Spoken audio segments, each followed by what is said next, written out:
Once upon a time, in a land far away. I'm Katrina. And I'm Geoff.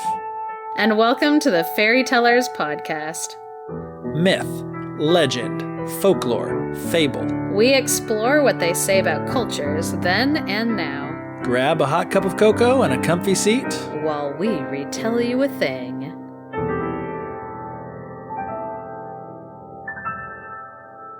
Hello, we've got a great episode of the podcast today, but first I had some notes and clarifications from past episodes that I kind of wanted to go over. So hopefully we won't have to do this too often, but I also hope that our listeners will grant us a little grace that when we mess up, when we don't know what we're talking about, that they will just, let us know if you hear something that you're like, hey, I don't think that's right. Push back on it. Talk to us. We would love to be corrected so that we can learn more and so we don't pass on misinformation. The most egregious piece of misinformation that I'm going to talk to you about is in the Aesop's Fables episode, we said, Geoff and I both said that we believed that Bilbo Baggins had confused the trolls into continuing to argue with each other to trick them so that he would be able to escape. This was an egregious lie. We were wrong. We were spreading falsehoods. Luckily, Stephen Colbert, friend of the podcast, let us know about our Lord of the Rings misinformation. Just kidding. It was my sister. She messaged me immediately after listening to the episode and was like, Katrina, you and Geoff need to catch up on your Lord of the Rings, on your Hobbit stories, on all of your Tolkien lore, because I think that you will find that Gandalf was the one who was keeping the trolls arguing and tricked them into staying up arguing until the sun came up. So I'd like to apologize to all of our listeners for this lie and this falsehood. And I want to say thank you to my sister for making sure that I don't pass on any Tolkien misinformation. So the next thing I wanted to talk about was in the introduction episode, when we were talking about mythology, I mentioned a story from Christian mythology. So some Christians might hear me referring to their stories, the stories that are in the Bible. They might hear me calling them mythologies, and they might think that I'm making a truth claim allegation, that I'm saying, these are make-believe, these are true, these are false. But when we talk about mythology, and this goes for any religion's mythology, all I'm saying when I call them a mythology is that they are a story that is told in a religious context.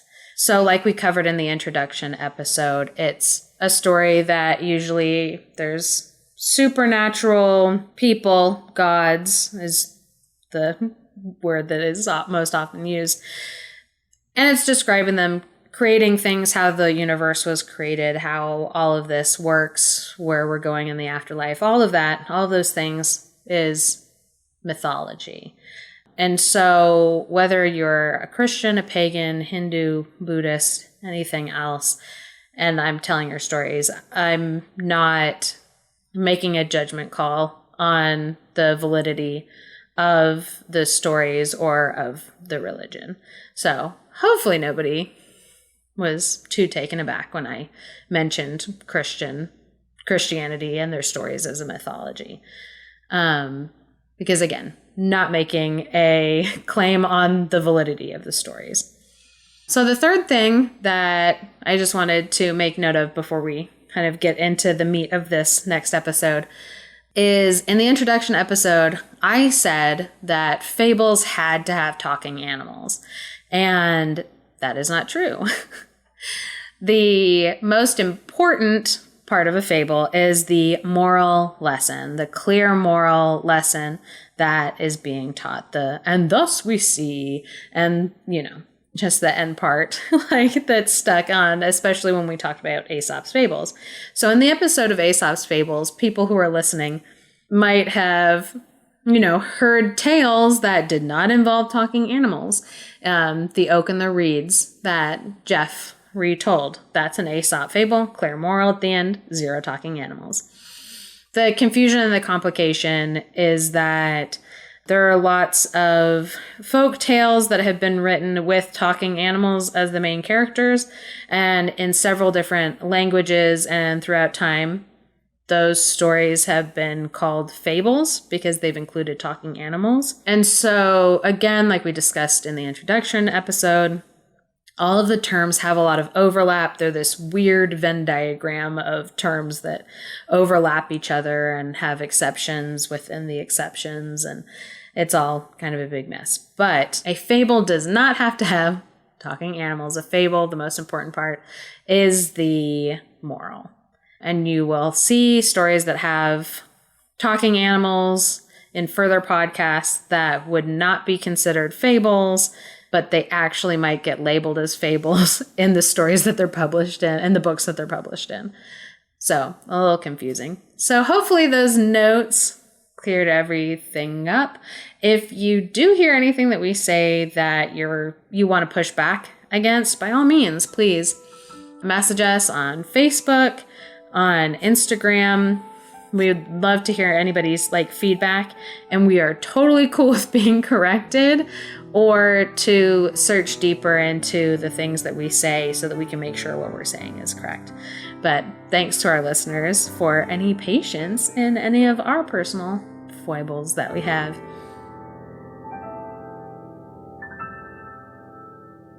Okay, so today we're going to talk about a story from Japan, which is exciting to me because I actually lived for a couple of years in Japan, which was awesome. And I know listeners may not know that Katrina did not live in Japan, but she lived in Asia for a long time. And so she's actually pretty familiar with Japan and other stuff. Yeah, I was messaging my dad this week and I was like, Dad, I'm reading about these different places in Japan. I'm trying to remember which ones were the ones that I've been to because we did take this trip. Because my dad lived for a couple years in Japan and he speaks Japanese.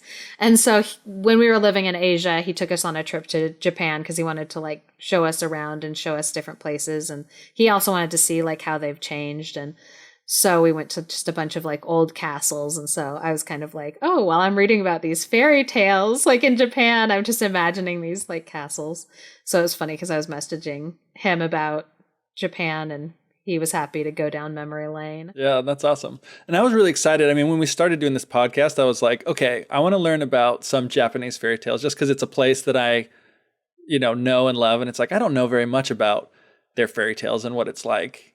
So I thought, but then the more I went into it and started doing research, I was like, oh my gosh, I've heard all these different stories. And I didn't really even think about it. That's how kind of ingrained it is. They just come up in a casual conversation that someone would be having with even a foreigner like me that was, living in Japan, including the one we're going to talk about today, which is Momotaro, or the son of a peach, which I just love the sound of the story of the son of the peach. You son of a peach. So I'm going to start using that. But yeah, and there's lots of really interesting things about it. So there's lots of, as with anything, you'll probably get tired of hearing us talk about this, but there's so many different versions.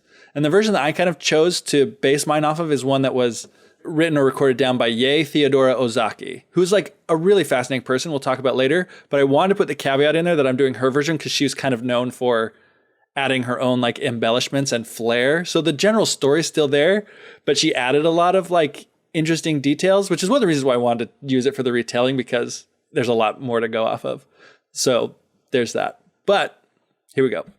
So Momotaro, or the story of the son of a peach. So long, long ago, there were these two peasants that were living and they were working really hard every day to just make a living and get by. And they were an old couple, an elderly couple. And I love like in some of the versions, it specifically talks about how like they were just like a super cute old couple that just like loved each other so much and they did so much together that there was like some special word that they would call them that was like basically they would call them like lovebirds. Aww. And I just love imagining this like 70-year-old couple that they're just like so sweet and in love. And they had never been able to have children and they were really sad about that, but they kind of made the best of their lives, you know, with each other, in spite of that fact that they always wanted to have children and they couldn't. So the husband of the couple made his money by like cutting grass and doing stuff like that around other farms, while his wife would take care of their household stuff and she would kind of do lots of stuff in their own rice field as well. But she was also like would wash their clothes and do all sorts of stuff. So one day while the husband was out and he's like, you know, mowing the grass with his big old scythe at other places, the woman goes down to do their laundry at the side of a river. She found a nice little spot where she wanted to put her little bag down or her laundry down, and she starts cleaning the laundry. And as she's doing that, all of a sudden she sees rolling down the river a giant peach, like the biggest peach that she's ever seen. She's like, what? She's like, it's always like she was old. She'd never seen a peach as big as that. So she got super excited. So she's doing all this stuff. She's like, oh my gosh, I got to bring this home to my husband. He won't believe what I found. So she's trying to like, I feel like that's just like such an adorable, also like husband wife moment where they're like, oh, there's something that's like really like inordinary, like happening. And I want to show them as quickly as possible. Like, oh my exactly. God. Yeah. Like they really are such a sweet couple. And that's because I have that experience too. I'm like, I see like, oh my gosh, look at this squirrel. Like I send like a picture to my wife or whatever. So she's trying really hard and it's actually kind of hard for her to get it. She's getting like a stick to try to get it. And in some of the versions, it doesn't really come to her and she has to sing like a little song.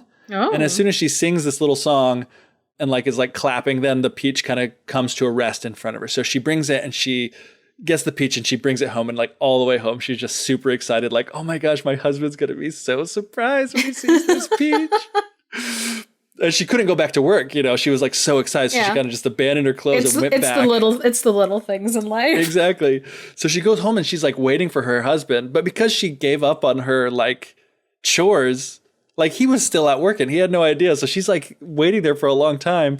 And by the time he gets there, she's so excited. And he's like, whoa, what's going on? What's the matter? She's like, I've been so impatient waiting for you to get here. And he's like, what's going on? And he's like, I have a present for you. And she goes in to grab the peach and bring it into him. And she realizes like, she's like, wow, the peach is like even bigger and heavier than it was before. And she's like, look at this. And she like pulls out the peach. And she's like, have you ever seen such a big peach in your life? And the husband's like, you know, his mind is blown and they're just like having a good time. Like, holy cow. He's like, where did you buy this thing? She's like, I didn't. I just found it. Isn't that crazy? He's like, all right, well, I'm really hungry. I've been working mowing grass all day. So he's like, let's eat this thing. So he goes and he grabs like a big knife and he's like about to just like chop this peach in half when all of a sudden it splits in two and this little baby pops out. And he's like, hold up, wait, no. I'm Don't James.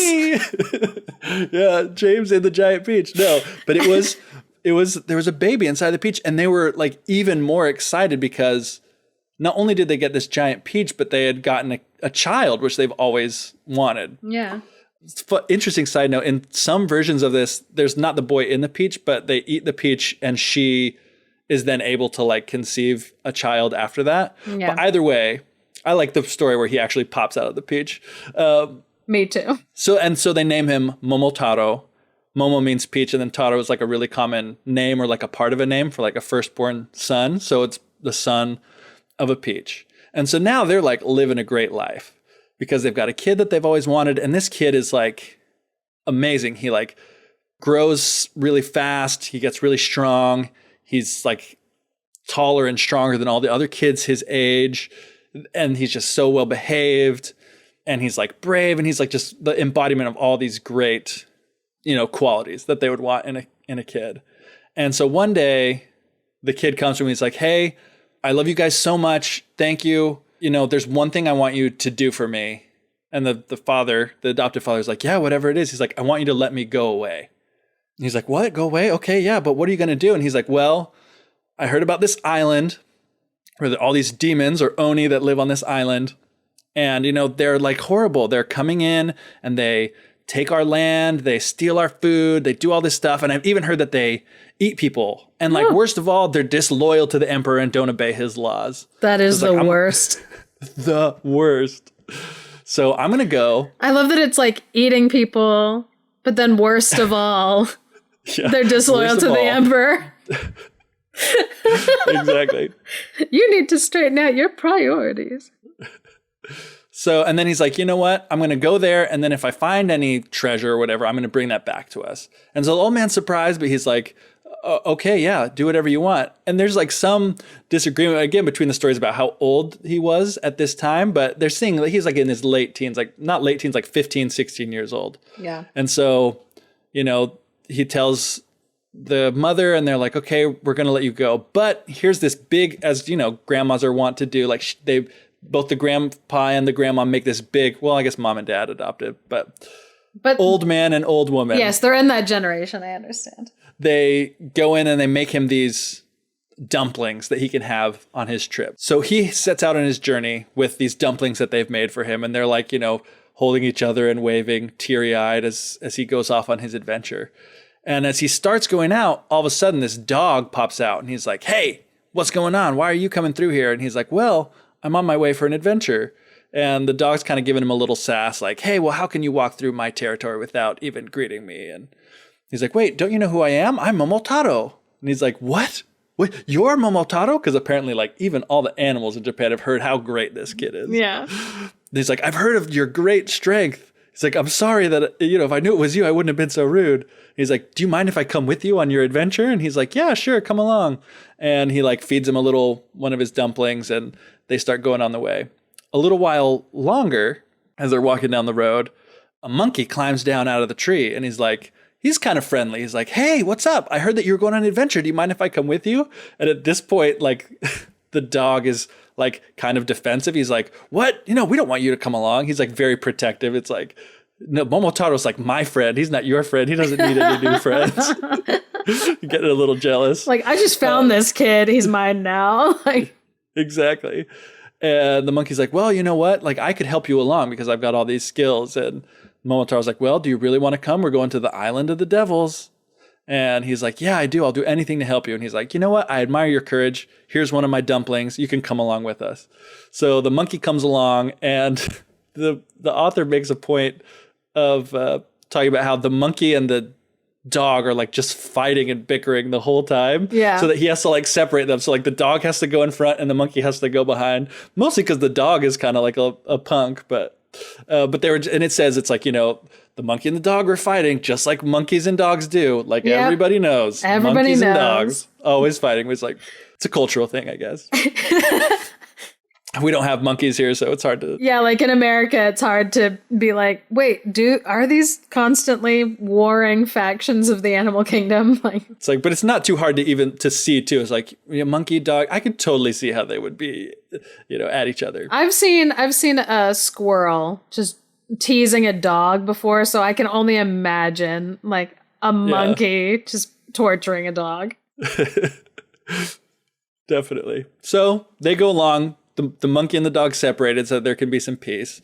And then next thing you know, a pheasant flies down and talks to them. And then the dog is like, wait a second, you're going to bring a pheasant along with us too? And then Momotaro's like, you know what? Yeah, we're going to bring a pheasant. You know, if we're going to go fight these demons, we're going to need every advantage. We got to get them from the land, from the sea, from the air with the pheasant. We got to have all our bases covered. So they're like, okay, fine. And then Momotaro is like, and by the way, I'm not going to have any more of this fighting. The first one to start fighting with anybody else is getting sent home. Like, this caravan can turn around just as easy. It could go forward. So the day came where they reached the sea. And in this journey, it talks about too, like throughout the journey that they've had to get to the sea, they've all become like really great friends. So there's like no more fighting between the dog and the monkey and the pheasant. They're all just like good to go. They're a team. They're a team. They're like, I couldn't help but think about like Kung Fu Panda, like the team of animals. I can't remember what they called, like the Furious Five or whatever. Yeah. It was like, you got your dog, you got your pheasant, you got your monkey and the human. There weren't humans in Kung Fu Panda, but there weren't. But it's okay. There were pandas. which are even better than people. I've always said that. So they get to the water, and then all of a sudden, like, all the animals are like, wait. We have to go on the water to get to this place? And he's like, it's called, Demon Island. How else do you think they were going to get there? And so they're all afraid. And he's like, well, if you don't want to come with me, I guess you can turn around. And they're like, oh, no, please don't leave us. We want to come with you. So they all get on the ship and they sail across the sea towards the island. And, when they start getting close, they're like, all right, let's start playing to our strengths. We got a bird with us. So they send the bird on up ahead. And he's like, hey, send a message. Say, Momotaro's coming for you. Surrender now, or we're just going to, beat the snot out of you. And in a signal of your submission, break off your horns and like throw them down. And that will be how we know that, you're not going to fight us and you're just gonna surrender. So the pheasant goes and he delivers this message and he's like, hey, I'm a bird. There's somebody coming. I imagine like kind of like that big bird voice, like, Momotaro's coming. He's going to beat you up. And they look up and they just see like this one little bird and they're like, what is this bird? You think you're going to fight us? Like, you're just one bird. So like they start like trying to fight the bird. So the bird like flies away, and then the demons have these like iron bars that they're like trying to throw up and like knock the pheasant out of the sky. So he's just like flying down and going and like pecking out eyeballs in between. In the meantime, Momotaro, the dog, and the monkey pull up on the shore and they see these two beautiful, damsels, they say, but these two beautiful women. And they say like, oh, we're daughters of daimyos and we've been kidnapped by these demons and they're using us to wash their clothes. And so they look at the clothes that these girls are washing, these women, I guess, are washing, and they're like covered in blood. And these women are just like crying. They're like, oh, what's the matter? And like, we're being held captive here. So like, you know what? Momotaro doesn't stand for this kind of abuse. No, he does not. So I'm going to set you free. So he's like, don't cry anymore. Just show me how I get into the castle. And so they lead him up to the lowest part of the castle wall so that, a small little gap so that Momotaro, who's still, he's 15, but a kid can crawl under with the dog and the monkey. So they come in and the demons are like distracted because they're like trying to knock this bird out of the sky, that they're so surprised to see that now they're like surrounded by, Momotaro and his team of like dog and monkey. So they start like fighting them. And as soon as they start fighting, the demons are like, oh my gosh, this kid is like very strong. Yeah. So they give up and they're like, you know what? We submit. They rip off their horns. The chief of the devils sees like how much destruction like Momotaro and these animals have done to his castle, that he just comes up without any sort of a fight and he throws himself down. He kneels at Momotaro's feet and he like, again, breaks off the horns off his head and submits. And says, he's like, I'm so afraid of you. I can't stand against you. You know what? We won't bother you guys anymore. Just take all the treasures in this castle if you'll just spare my life. And so Momotaro is like, he's like, oh, like you're begging for mercy after you've like come and you've killed my people and you've stored our stuff and you've robbed our country for so many years. And dishonored the emperor. And so Momotaro, tied him up and told him like, hey, gave him to the monkeys like, hey, go lock this guy up. Momotaro goes and frees all the prisoners that they have there.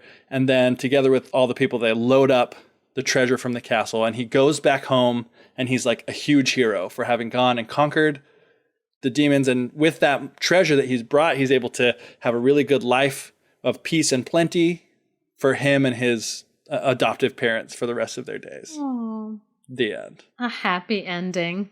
A happy ending for me is a boy going back to take care of his elderly parents. Which it totally is. It is. And I can imagine the, Momotaro living with his, adoptive parents, like happily, sitcom where they find other giant fruits floating down the river. Just collect giant fruits. Are you getting your kicks on Route 66? If you're passing by the Petrified Forest, make sure to stop in Joseph City on Thursday, Friday, or Saturday for Mr. G's Pizza. Ask for Andy, and if he's there, let him know that he can run from the law, but he can't run from the eyes of Zeus. Grab a slice or a whole pie to go, or enjoy Mr. G's Pizza in the back room, which features theater seats and movies perfect for the whole family. Mr. G's Pizza, the only restaurant in town. worth going to. One of the biggest themes that stands out for me, because it's such a common reoccurring tale element, is the old childless parents. And because like we see this happen a lot, even in like European fairy tales, where, or even through different mythologies of older people can't have a child, very much want to have a child, and then they're able to get a child like through some miraculous means. But the reason why it sticks out for me, I think, so strongly in the Asian context is because even today, I know that Asian families have that dynamic of children take care of their elderly parents, that the younger generation is responsible for taking care of the older generation. So it's so important in an Asian context to have, and it used to be more important in a Western context when those fairy tales were being made, but less so now. But it's still very relevant in Asia that, you know, an old childless couple, life is going to be hard for them in the coming years because they're not going to be able to take a rest. They're not going to be able to, you know, move into that twilight period of their life where they're being cared for by anybody. There's danger in that. And so to have a miracle child be like given to them by like the gods or like the river, whatever it is that's answering this prayer, it's so important in that like Asian context. Yeah, that's interesting. It's funny because that's not actually something I thought of at all with like reading this story.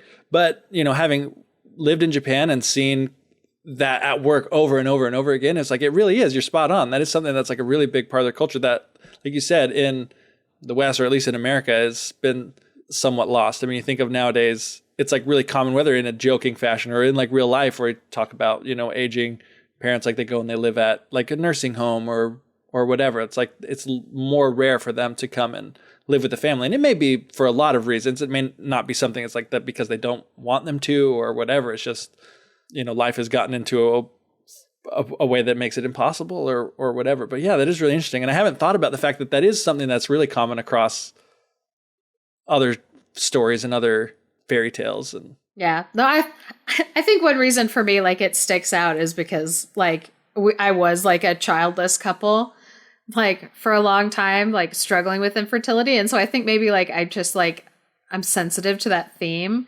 where anytime I see it like in a story where there's that story of like a couple that really wants to have like a kid, because it pops up constantly through mythologies and through like different fairy tales of this like want to have a kid. And then it always seems to be like when the couple does get this kid, the kid is better than like any other kid ever. Yeah. And I'm like that's Momotaro's the greatest. Yeah, I'm like, and that's exactly the way I feel about my kids. They're more special than anybody else's kid. No. I mean, I do feel that way about my children, but like that's the trope that like these kids that are long awaited for are usually like the chosen one in some way. Yeah. Which, I mean, Momotaro's like a perfect example of that. Yeah. Something else I thought was really interesting about this was, again, being someone that is normally just like here to hear your story and comment on it. I don't do a lot of research into like the different versions, but just like how the versions differ so much. In this one, again, like I said, you know, Ye Theodore Ozaki, who's the one that wrote this one down, was kind of known for embellishing and adding a lot of details. And it's hard to know which were ones that she heard from storytellers and which were ones that she just added for her own flavor. But that kind of the concept is, you know, he's born of the peach. He goes and he fights the demons at the island who are terrible. He comes back and he brings back treasure. There's another version that was written down earlier, and it was recorded by a guy named William Elliott Griffiths. And his title was Peach Prince and the Treasure Island. And that focused so much on like the treasure aspect of it. Like even before Momotaro goes out, like in the one that I told today, he's motivated by wanting to take care of his country, wanting to protect the people around him from, and presumably his parents and the people that he loves from these demons who are causing them a lot of trouble. But in this other one, before it even mentions kind of like the fact that they're cannibals and they're doing all these things, he's talking about like the treasure that's there. And it gets really specific. Like he talks about there's a hat that you wear, like a straw hat that grants invisibility. And there's this other, like it's a grass rain cloak, like a farmer's rain cloak that also gives you the power of invisibility. And there are these like crystal jewels that control, one of them like can create fire and the other one controls the tides. And then there's this other one is called, they're like the 7 jewels, which are like silver, gold, red coral, crystal, emerald, pearl, and agate. Which is like, I don't even know what agate is, but anyway, so it's just like really interesting that it seems like in this version of the story, his motivation is to go out and get the treasure, and bring it back. And who did you say that the author was, or where does that? William Elliot Griffiths, who is like, well, because like what I've noticed, like researching, is that the person who's recording the story, like it really matters if they were a person that was part of the culture when they were recording it, or whether they were an outsider coming and recording the story, because. Like, it would make sense to me that if, like, a white person came in, like, somebody Western, I should probably say, it makes sense to me that the thing that they would focus on is the treasure, while if a person from Japan was writing the story, they would be focusing on the national pride aspect of the story and defending the people. And that's why I asked. Yeah, totally. And this guy was obviously, he was writing it down in English, and he was an American. He traveled to Japan and he lived in Japan for a long time, and he was picking up these stories and the thing. But it is important because when you're thinking about who's recording these, like you've talked about a lot, they're choosing the details that they want from the different versions that they've heard. Yeah, and it's crazy because I find myself doing that. Where when I'm retelling a story, I'll emphasize the parts that to me are the most interesting. Yeah. And then I'll end up skipping over parts that I'm like, that's neither here nor there. And then someone will kind of like point out like, oh, well, but that's interesting that this didn't happen. And I was like, oh, well, it actually did. I just skipped over it. So it's interesting when I find myself doing it. Yeah. And it's like, I did that just now in the story that I was telling too. I'm sure if people going through and reading, as I was going through, there was some parts that were kind of tripping me up because I didn't remember it because it, it didn't stick out to me or whatever. Like I emphasized the whole point about like them being like this really cute, like loving old couple. Like I probably put way more into that than was that. Like those details were actually there, but I put a lot more emphasis and time on it in my telling of it just now than I did in the, written version that we have there. Yeah. Because it was a key part that like you liked. It spoke to you as like a person. And exactly. And so it is interesting, like when you're looking at the different retellings that are available and they're recorded, when it's like, well, it's interesting that like this version, they really focused on like the treasure. And it's like, well, that's the point that they thought was like the adventure part, the most like interesting like part to that they were like, oh, my audience, especially if they were writing it for like an audience of kids, they're like, the treasure hunting part's going to be the most important part, the funnest part. But then if you're using the story as a symbol for protecting like Japan and loving like Japanese people, then you would focus on like this group that was coming in and like hurting Japanese people and eating their people and dishonoring the emperor. Like that's the part that you would focus on. Yeah. And that makes a lot of sense with thinking back. Cause like I said before, the person that recorded the version, I just kind of based my retelling off of was Yae Theodora Ozaki, who's really interesting in the sense that you can tell by her name, she's got a Japanese name, but she's also got like an English name. Yeah. So she was the daughter of a Japanese father and an English mother who they got married, had kids, and then they separated when she was really young. And so, Ozaki was taken from Japan and she went and lived with her mother for a long time in England. So she had this kind of like English upbringing. And then when she was about like 15 or 16 years old, her father demanded she come and live with him. Yeah. And so she started living with her father in Japan and then started, she was kind of like a really big like socialite, but she would like go to all these parties. She would meet all these important people. Yeah. She was a really good bridge between the Japanese people and all these other like missionaries and scholars that were coming and other people that were doing translations of fairy tales. Yeah. And she's just like a really fascinating person, and her life story is really interesting in that way too. But she talks about how, even though she was like kind of born in Japan and then raised in England and then she came back to Japan, like to her, like Japan was, she called it something like, the country of her soul. Like that's where her soul belonged. Yeah. So it really makes sense that she would focus so much more on the kind of like nationalism and like the pride in her country. And that's why Momotaro was going out to fight, which is really interesting too, because one of the reasons, this is a really old story. One of the oldest recorded versions, they say, like in Japanese, was recorded in like, the 1300s. Yeah. And like you go back before that, there was like some of the oldest written works in Japanese are like something called like the Kojiki, and those stories are really interesting too, because they're the collections of like the creation myths and the stories of like, the myths of early Japan. Yeah. And so like not too long after that is when the story of Momotaro comes as well. And this time when it's being translated in English is a period of time when Japan was really starting to like form a national identity as like one place called Japan. So when you study the history of Japan, it's so interesting.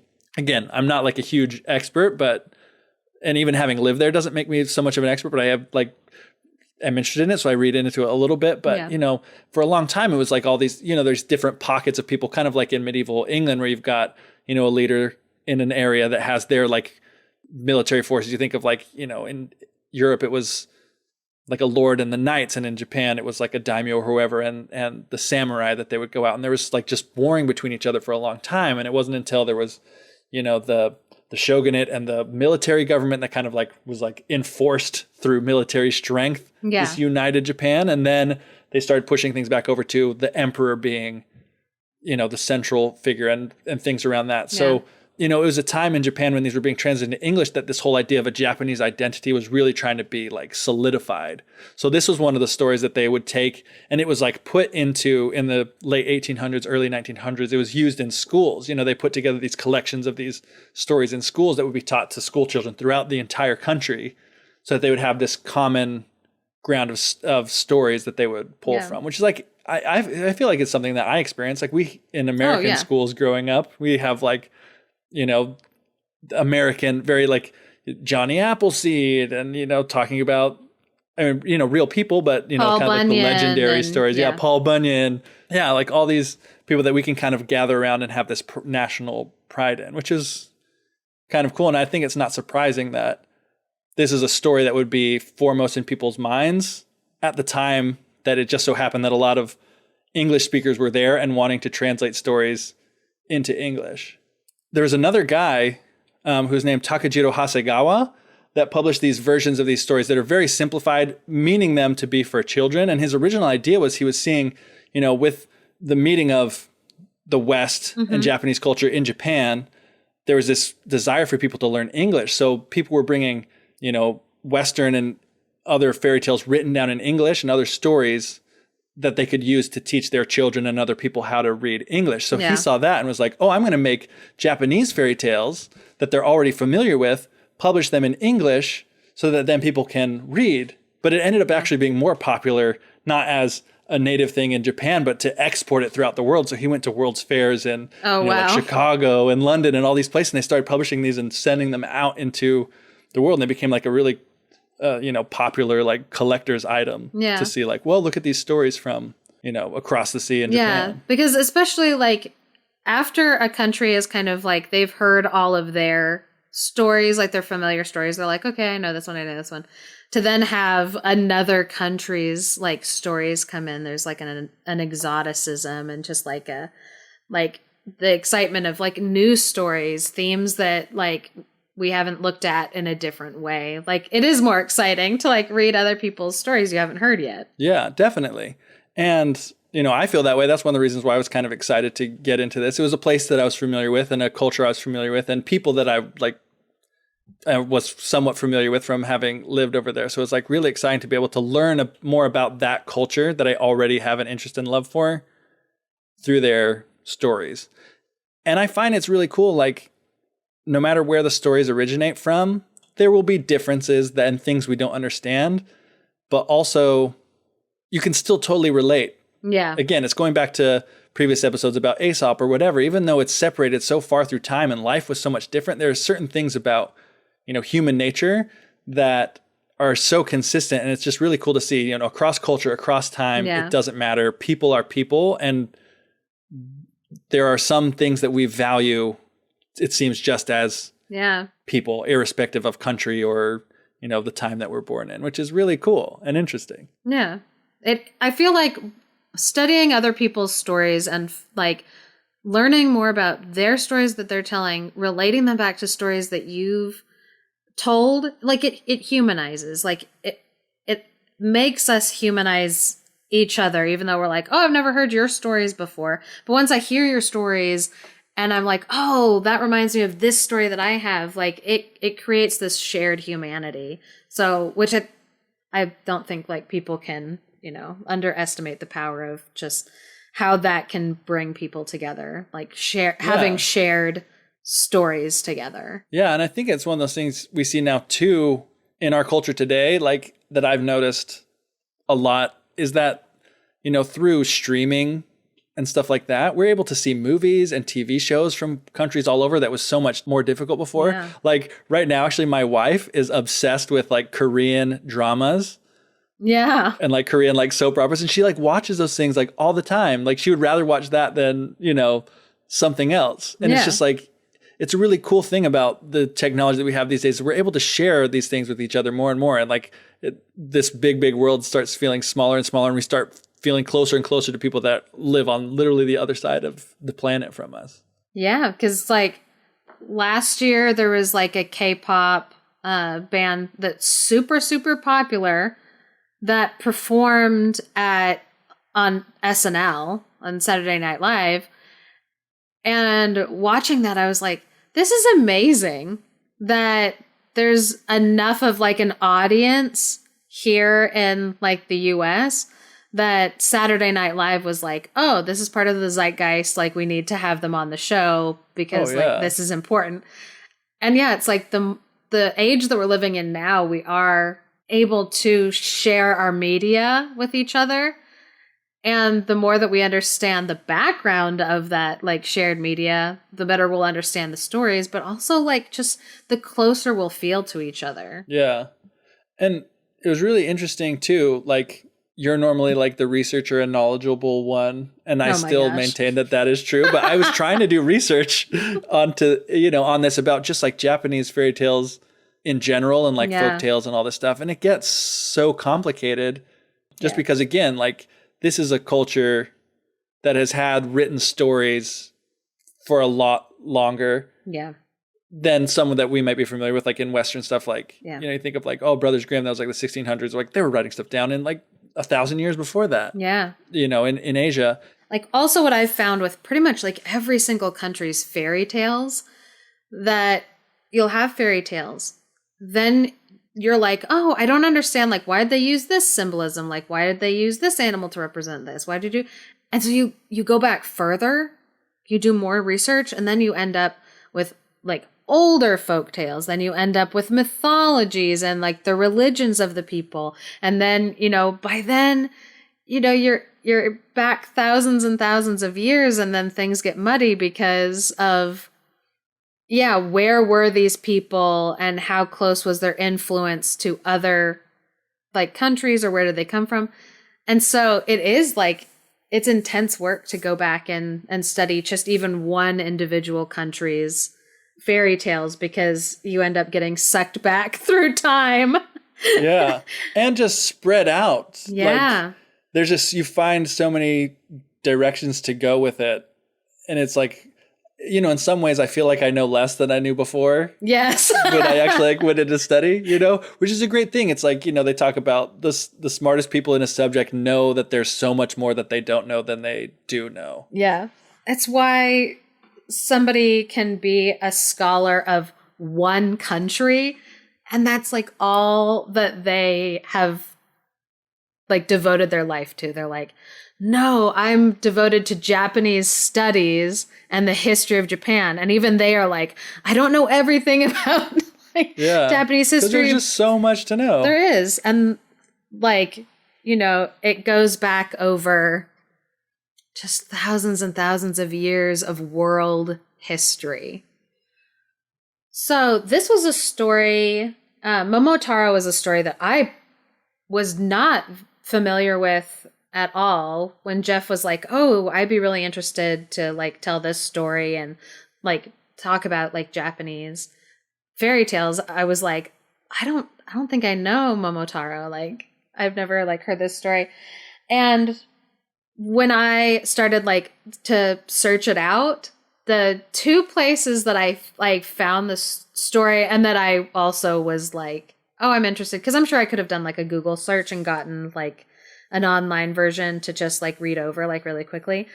But the versions that I found were actually in comic books and cool. different, or like one of them was inside of a graphic novel. So there's a graphic novel by Craig Phillips, and he's actually from New Zealand. And his graphic novel is called Giants, Trolls, Witches, Beasts, 10 Tales from the Deep, Dark Woods. And so there's several good like graphic novel stories in here. But one of them was the story of Momotaro. And that was really good to kind of like familiarize myself with it. And it was beautiful. Like it was like beautifully like illustrated. And because of course it's a graphic novel.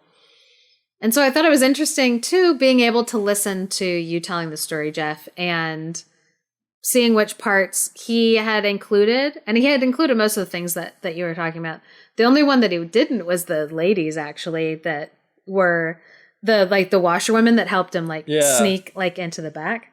Which is interesting because that was the part that, again, when I kind of got to that part, it threw me off because I had forgotten about that and like what the point of that was and everything. Yeah. So it's interesting too that like this other person had a reason why they may have overlooked it. Yeah, that they either were or like not included it. Yeah, that they were like, that's not an element that like I care to look at. And then the other place that I found a version of it that I think other people definitely should look up. There's a comic book called The Storyteller. It's by the Jim Henson Company, because there used to be like a TV show called The Storyteller where it was framed around this old man and his dog in this house, and the old man would be telling his dog different stories from like around the world. So these comic books are around that, but they take the fairy tale and they kind of like they change it like a little bit.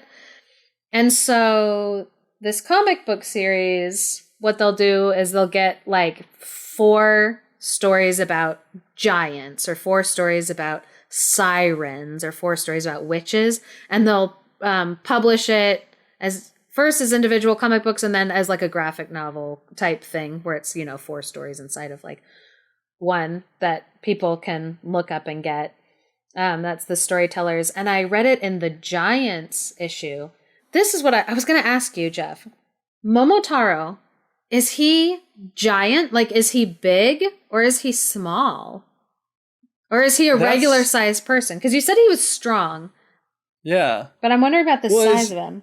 That's interesting because I'm not sure. In all the versions that I read, he seemed to be, like, it talked about how he would grow bigger and taller than his peers, basically. But then it also made a point, within the one that I retold, it made a point that he was bigger and stronger than his peers, but also that he was small enough to kind of sneak into the castle. So I think, well, he's smaller than ogres, right? He's smaller than like the demons, but for a person he's big. I don't think he's like a giant, but I think he's supposed to be somewhat bigger. But that's, again, I don't know, but based on the ones that I read, that's kind of the impression that I got. Yeah, because so the version in Giants, Trolls, Witches, Beasts by Craig Phillips, he is portrayed as small. Like, even though he was like small for his size, like for like his age or whatever, he was still like big in bravery and big in like kindness and smarts.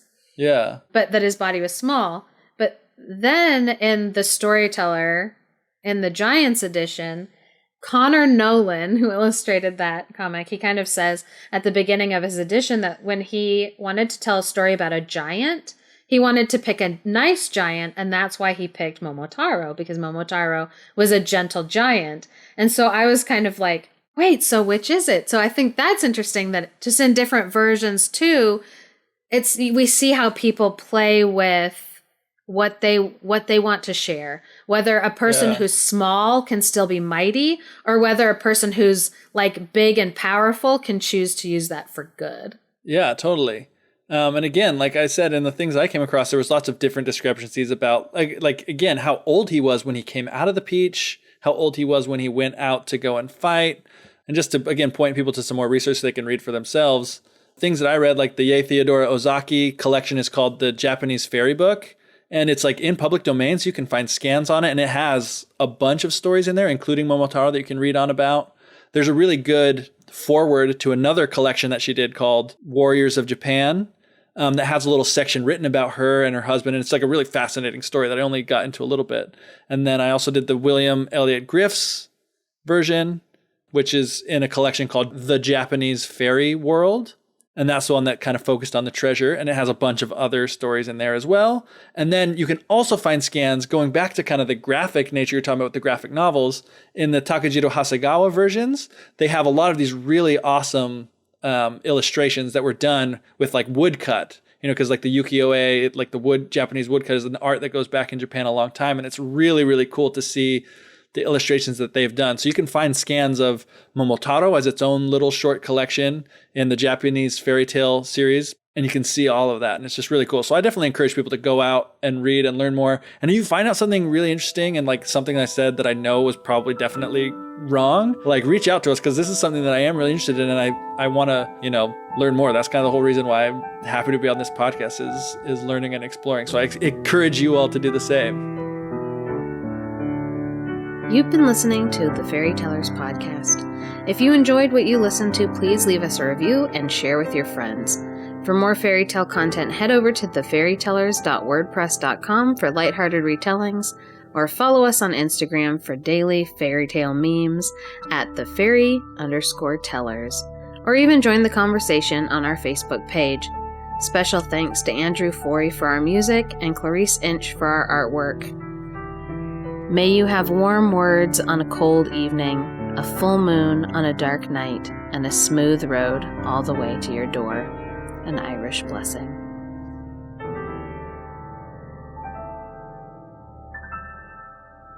Did you want me to do the introduction for this one, or did you want to? I was planning on it, and I can do it, but if you have something that you want to do. No, absolutely. I'm so ready for you to kind of like take the lead on this one. And my husband will be excited to hear an episode where like, you're talking. Because he hates you. It really is. And the sound of your voice. I really think it is like he has heard my opinion so much, he wants to hear somebody else's opinion. All right.